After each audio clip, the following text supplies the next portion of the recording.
Do that one dance, baby. That one dance. Assalamualaikum warahmatullahi wabarakatuh. Selamat pagi anak-anak. Bagaimana kabarnya hari ini? Semoga sehat semuanya ya, dan bisa mengikuti pembelajaran pada hari ini mulai awal hingga akhir pembelajaran. Nah, sebelum itu jangan lupa ya, tetap semangat dan bersungguh-sungguh dalam belajar. Manjada wajada, barang siapa yang bersungguh-sungguh pasti akan mendapatkannya. Jadi, untuk kalian yang ingin meraih cita-cita kalian, belajarlah mulai sekarang dengan bersungguh-sungguh.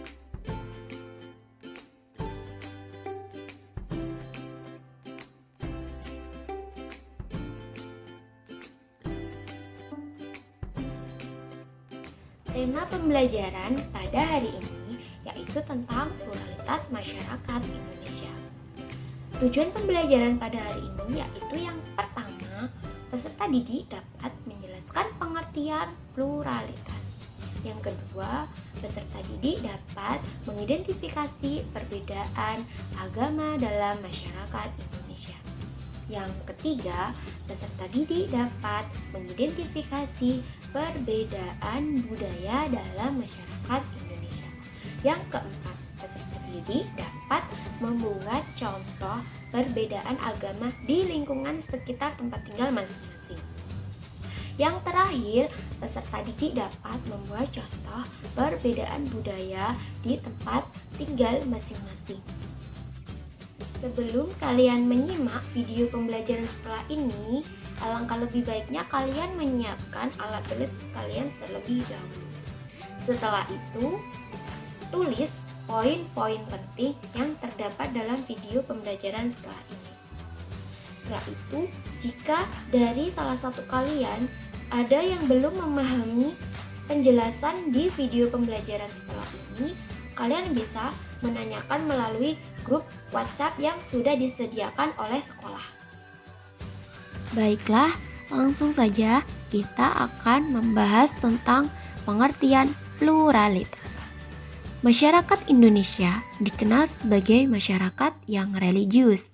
Beberapa agama dan kepercayaan dapat ditemukan di berbagai wilayah Indonesia. Indonesia juga memiliki banyak suku bangsa. Itulah sebabnya Indonesia kaya akan budaya atau adat istiadat. Kondisi geografis dan sosial Indonesia juga mempengaruhi berbagai ekonomi masyarakat. Karena itu, kita dapat menemukan banyak sekali beragam pekerjaan masyarakat Indonesia di berbagai tempat. Kekayaan dan keanekaragaman masyarakat Indonesia, baik suku, agama, ras, pekerjaan, menunjukkan bahwa masyarakat Indonesia itu bersifat plural. Kata plural berasal dari bahasa Inggris yang artinya jamak. Sedangkan pluralitas sendiri berarti kemajemukan. Pluralitas masyarakat Indonesia artinya yaitu adalah kemajemukan masyarakat Indonesia. Selain istilah pluralitas, kalian juga dapat menemukan istilah lain yang berhubungan dengan keragaman, yaitu multikultural. Multikultural berasal dari kata multi yang berarti banyak atau lebih dari dua, dan kultur memiliki arti kebudayaan. Jadi, masyarakat multikultural adalah masyarakat yang memiliki lebih dari dua kebudayaan. Nah, masyarakat multikultural ini tersusun dari berbagai budaya yang menjadi sumber nilai bagi terpeliharanya kestabilan kehidupan masyarakat pendukungnya. Keragaman budaya tersebut berfungsi untuk mempertahankan identitas dan integrasi sosial masyarakat. Nah, langsung saja kita akan membahas tentang keanekaragaman yang ada di Indonesia. Yang pertama yaitu ada perbedaan agama. Di Indonesia ini terdapat beberapa agama dan banyak aliran kepercayaan yang diakui di Indonesia. Sehingga tidak heran kita melihat banyak sekali upacara adat atau cara sembahyang masyarakat Indonesia yang berbeda-beda.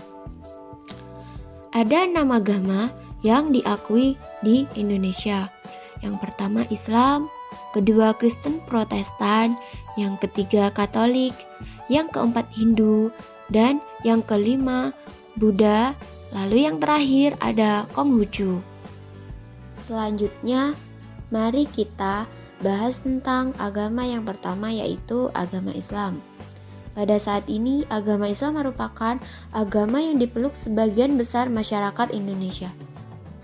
Pada sensus tahun 2010, sebanyak 87,2% masyarakat Indonesia menganut agama Islam.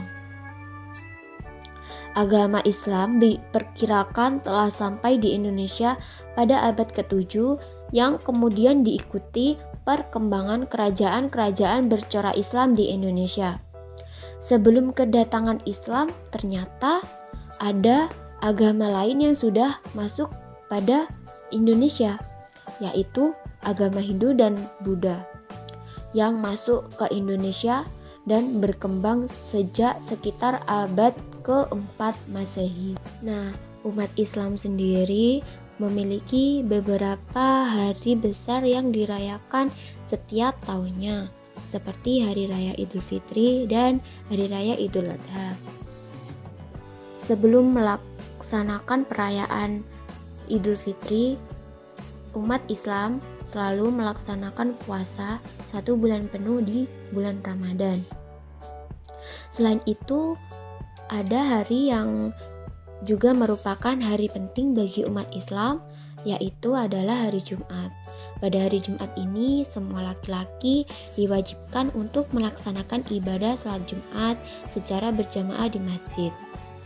Selain itu, umat Islam juga memiliki beberapa hari penting yang selalu diperingati. Salah satunya adalah Maulid Nabi dan juga Tahun Baru Hijriah. Selanjutnya yang kedua yaitu ada agama Kristen Protestan. Kristen Protestan berkembang di Indonesia selama masa kolonial Belanda. Kristen Protestan berkembang dengan sangat pesat yang ditandai dengan adanya kedatangan para misionaris dari Eropa ke beberapa wilayah di Indonesia seperti wilayah Papua, Sumatera Utara, Sulawesi Utara, dan Jawa. Yang ketiga yaitu ada agama Kristen Katolik. Ada yang berpendapat bahwa agama Kristen Katolik telah masuk ke Indonesia, tepatnya di Sumatera Utara, sekitar abad ke-8. Akan tapi pendapat tersebut belum didukung dengan adanya bukti-bukti yang kuat. Bukti yang paling kuat menyatakan bahwa agama Kristen Katolik datang ke Indonesia bersamaan dengan adanya penjajahan bangsa-bangsa Barat. Kristen Katolik tiba di Indonesia saat kedatangan bangsa Portugis yang diperkuat dengan kedatangan bangsa Spanyol. Lalu apa sih tujuan Portugis datang ke Indonesia? Salah satu tujuan Portugis datang ke Indonesia adalah untuk menyebarkan agama Katolik Roma di Indonesia yang dimulai di Kepulauan Maluku pada tahun 1534 antara tahun 1546 dan 1547. Lalu pada Kristen Katolik ini juga merayakan hari rayanya pada hari Natal yang diperingati setiap tanggal 25 Desember. Selain itu, umat Katolik memiliki beberapa hari penting juga yang selalu diperingati, misalnya Hari Raya Paskah dan juga Hari Raya Kenaikan Isa Al-Masih. Lalu yang keempat yaitu ada agama Hindu. Agama Hindu diperkirakan telah masuk ke Indonesia sejak awal abad Masehi. Nah, di agama Hindu ini juga terdapat beberapa upacara keagamaan pada hari-hari penting. Misalnya, Hari Raya Galungan, Hari Raya Nyepi, dan Hari Saraswati. Yang kelima ada agama Buddha. Perkembangan agama Buddha diperkirakan terjadi bersamaan dengan perkembangan agama Hindu. Kerajaan Sriwijaya di Sumatera merupakan salah satu pusat studi agama Buddha di Asia Tenggara. Banyak sarjana dari Tiongkok dan bangsa-bangsa Asia Timur yang mempelajari tentang agama Buddha di Sriwijaya. Lalu, ada beberapa upacara keagamaan yang dapat kalian kenal, misalnya Hari Raya Waisak dan Ulam Bana. Waisak dirayakan pada bulan Mei, pada waktu terang bulan, untuk memperingati 3 peristiwa penting, yaitu lahirnya Pangeran Siddhartha. Pangeran Siddhartha mencapai penerangan agung dan menjadi Buddha. Dan yang terakhir yaitu ada wafatnya Buddha Gautama. Yang keenam yaitu ada agama Konghucu. Kehadiran agama Konghucu di Indonesia telah berlangsung berabad-abad lamanya. Nah, pada umat Konghucu ini juga banyak memiliki hari penting. Tapi hari raya yang terkenal dan telah menjadi hari libur nasional di Indonesia adalah Hari Raya Imlek.